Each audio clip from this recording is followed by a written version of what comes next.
Gracia y paz, amados hermanos. Buenos días, que el Señor bendiga cada una de sus vidas en esta mañana. Bienvenidos para compartir, para disfrutar juntos de un nuevo tiempo devocional. En esta oportunidad, este tiempo devocional va a llevar como título: Ocupaste mi lugar.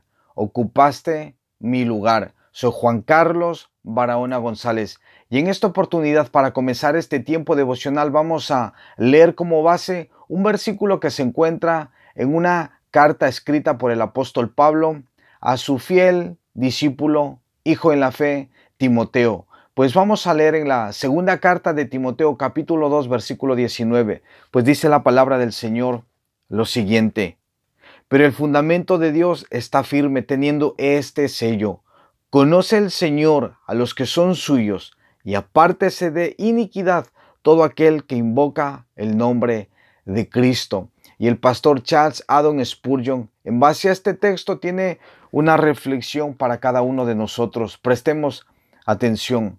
El fundamento sobre el cual descansa nuestra fe es este: que Dios estaba en Cristo reconciliando al mundo consigo mismo, no tomándoles en cuenta a los hombres sus pecados. Segunda de Corintios, capítulo 5, verso 19. El gran hecho en que confía la fe genuina es que el Verbo, es decir, el Señor Jesucristo, se hizo carne y habitó entre nosotros. Juan capítulo 1, verso 14. Y que también Cristo padeció una vez por los pecados, el justo por los injustos, para llevarnos a Dios. Primera de Pedro capítulo 3, verso 18. Quien llevó él mismo nuestros pecados en su cuerpo sobre el madero. Primera de Pedro 2, 24. El castigo de nuestra paz fue sobre él, y por su llaga fuimos nosotros curados. Isaías 53, 5. Curados de la mayor de las enfermedades, el pecado que anida en el alma del ser humano. En una palabra, el gran pilar de la esperanza cristiana es la doctrina de la sustitución, el sacrificio vicario de Cristo por el pecado. Cristo hecho pecado por nosotros para que pudiésemos ser hechos justicia de Dios en Él, en Cristo. Cristo ofreciendo un sacrificio verdadero, expiatorio y vicario en lugar de todos aquellos que le fueron dados por el Padre desde antes de la fundación del mundo, a quienes Dios reconoce por nombre y quienes son reconocidos porque confían de corazón en Jesucristo como su Señor y suficiente Salvador. Este es el hecho cardinal del Evangelio. Si el fundamento fuera removido, ¿qué haríamos? No obstante, permanece firme como el trono inconmovible de Dios. Nosotros lo conocemos, descansamos en Él y nos regocijamos en Él. Nuestro gozo es conservarlo, meditar en Él y proclamarlo, mientras deseamos ser impulsados y movidos por gratitud hacia Él en cada acto de nuestra vida y conversación. En estos días se está atacando directamente la doctrina de la expiación. Los hombres no pueden tolerar la sustitución.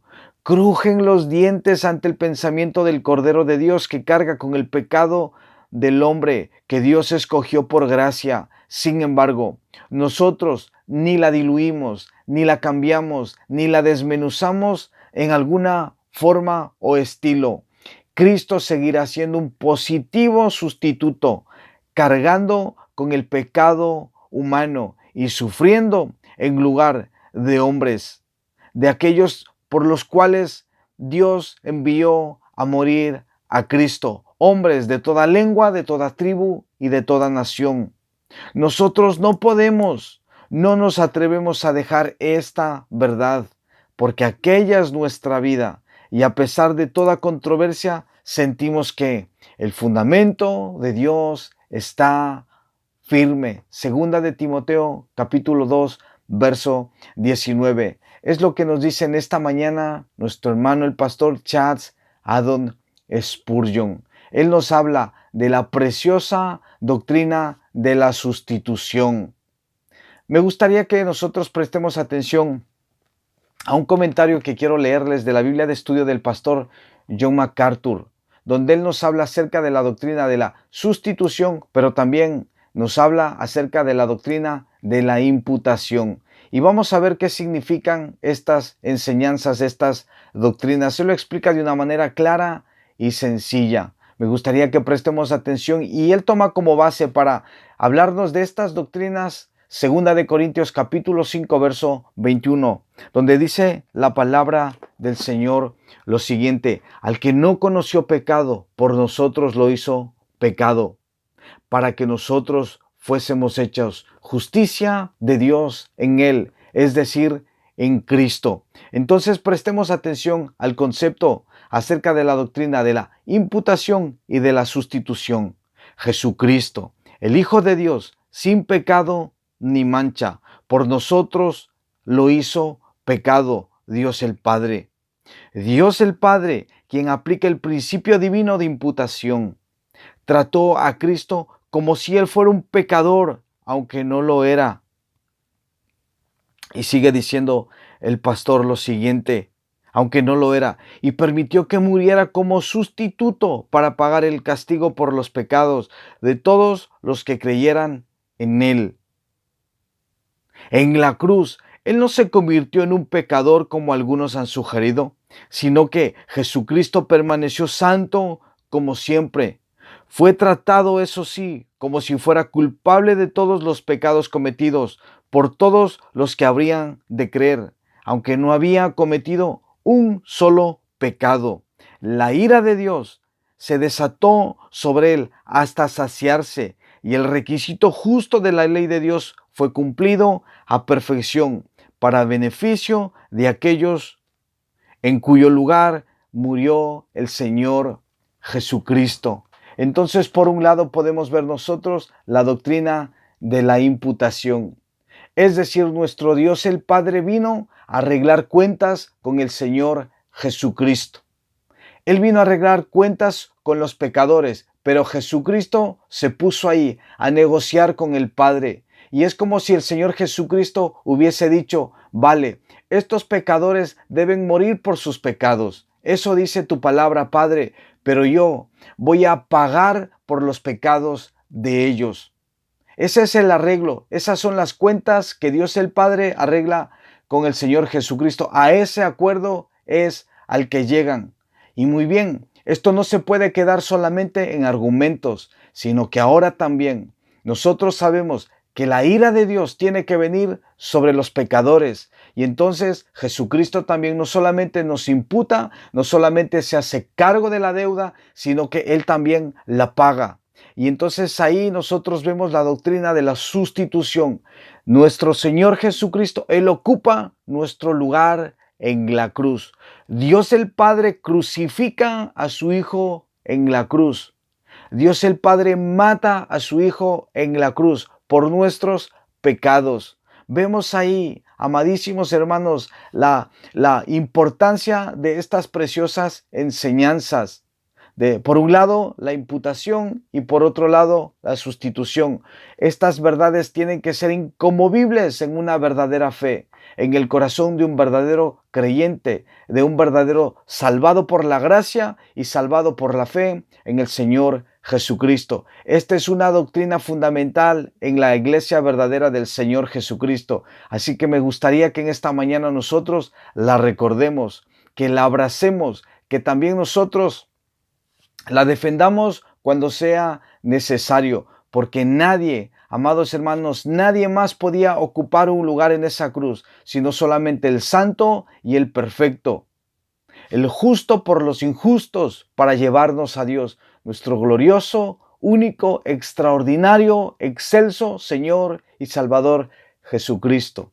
Por eso nosotros, la verdadera iglesia del Señor Jesucristo, le damos a Él toda la gloria. Por eso nosotros podemos decir soli Deo gloria, es decir, solo a Él sea toda la gloria, porque Él es bueno, porque su misericordia es para siempre, porque nosotros no podíamos pagar, ni con muchísimas vidas podíamos pagar la deuda que nosotros teníamos con Dios el Padre. Pero nuestro Señor Jesucristo, Él sí, porque Él era el santo, el perfecto, el Cordero sin mancha y sin contaminación, quien era digno de morir por nosotros en una cruz. Él era el perfecto. Eso es lo que Dios el Padre quería. Él quería un sacrificio perfecto y nuestro Señor Jesucristo murió una vez y para siempre por el pago de todos nuestros pecados, de personas de toda lengua, tribu y nación que llegado el momento iban a creer en el Señor Jesucristo como su Señor y su Salvador. Se iban a arrepentir de sus pecados e iban a creer en el Señor Jesucristo. Y todo esto es un regalo de la gracia de Dios, ya que el arrepentimiento es un regalo del Espíritu Santo, ya que la verdadera fe para creer en Cristo es también parte del regalo, está incluido en el paquete de la salvación que el Espíritu Santo nos regala a nosotros por pura gracia. Entonces nosotros podemos concluir que nuestra salvación es únicamente por gracia, por medio de la fe en el Señor Jesucristo. Por eso vivimos nosotros para la gloria de Dios, como lo revelan las sagradas Escrituras. Amadas vidas, me gustaría que reflexionemos en estas gloriosas verdades y que defendamos estos fundamentos de nuestra fe. Estos fundamentos son firmes e inconmovibles. Amados hermanos, me gustaría de verdad, de todo corazón, que reflexionemos en estas verdades y nos gocemos y le demos gracias y gloria y que le cantemos aleluya a nuestro Señor Jesucristo, porque no hay nadie, absolutamente nadie como Él. Reflexionemos, amada iglesia del Señor Jesucristo. Y me gustaría también decirles que si este material ha sido de edificación para su vida, también les animo a que puedan compartir este material con muchas otras vidas. Y si nuestro Padre así lo permite, el día de mañana les invito para deleitarnos y compartir juntos un nuevo tiempo devocional. Que tengan un precioso día. Que nuestro Señor guarde su entrada, su salida. Y nos vemos, si Él así lo quiere, el día de mañana en este precioso canal El Peregrino. Que Dios los bendiga. Bendiciones a todos.